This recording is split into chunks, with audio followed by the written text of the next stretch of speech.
Alright, so 6 Days in Fallujah is out on early access in Steam. It's priced at $40, and typically I would go through the video and kind of drag it on for like 4 minutes if the game is worth it or if it's good, just to keep you interested for a little bit, build the structure of the video.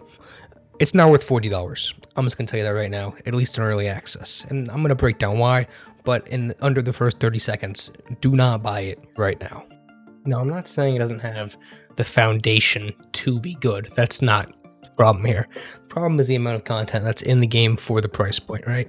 I can see this being $40 once it's out. Again, compare it to 0 Hour, Ground Branch, Ready or Not, any of those types of games, and the content might be there. But for right now, there's no campaign, there's no operator missions. It's just fire team missions, which are essentially just a randomly generated assortment of houses with a headquarters in the middle that you have to take. This could be with friends or with AI, and there's no problem with this. I don't have too big of an issue with the gameplay side of it. I'll get to that in a minute.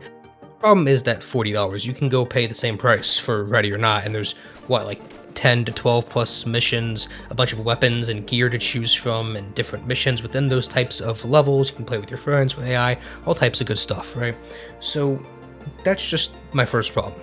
Secondly, because of how open this is, because it randomly generates those buildings, and because of how early access is, doesn't give you a lot of guided help to what the actual mission objective is. Yes, you have to take the headquarters, but how far branching are these enemies? If you look at 0 Hour, Ready or Not, something like that, right, you have, for the most part, interior levels, right, and all of the enemies are going to be within this interior. And here I get it, they're a bit more spread out, but something like, for say, Ground Branch, that has the same thing and has more exterior levels where stuff's a lot more spread out, but I've never had the problem of finding the enemies as I do in this game. I'm walking around and I do like half a map around this procedurally generated town before I get to the point where I just haven't found anybody yet, and I think maybe it forgot to spawn them in and I just restarted the mission.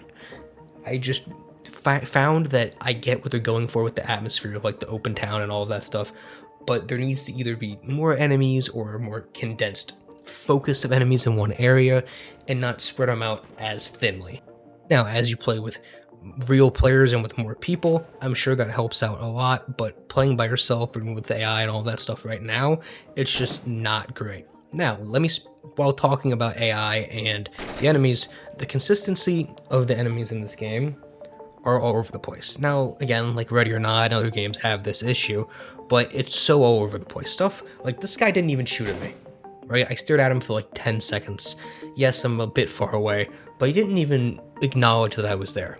And then there's other times that you'll see later on where I go in a building and I get absolutely erased by a dude, just instantly, right? So that needs to be a bit less punishing or a bit more punishing depending on just the different parts, and overall it just needs to be more reliable, right? I think Ready or Not had the same problem when the game came out. It just had incredibly difficult enemies that killed you for no reason. There's no way you could absolutely react in any way that quickly. And so while this has that same problem, it also has enemies that are just absolutely idiotic, so it needs to find that balance. Now, there are positives, right? It feels foundationally like it could be like these really good tactical shooters, right? The enemies drop relatively quickly, you have to move slow, all that stuff. They have equipment, and I'm assuming as they develop the game more, they'll give the player more equipment. But like, look at this enemy here. This guy's shooting at me for quite a bit. It doesn't hit me for a very long time, right? This is a cool system. Before I blew myself up, whenever you get hit, you have to heal, and it's a bit more in-depth than holding F, like in Ready or Not or some other games like that. You have to sit still and let your guy like assess the damage, and then once he's done that, you can then hold F and heal yourself, right?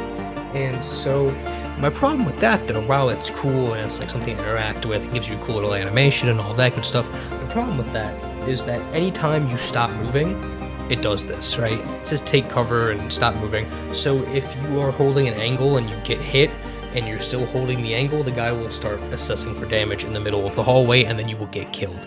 So there needs to be something where you press a button to instigate it, or you're able to toggle it, or something to where you don't always do it, at least in the default settings. And there aren't a lot of settings in this version of the game right now, because a lot of the controls are kind of weird and you can go in and tweak those here and there.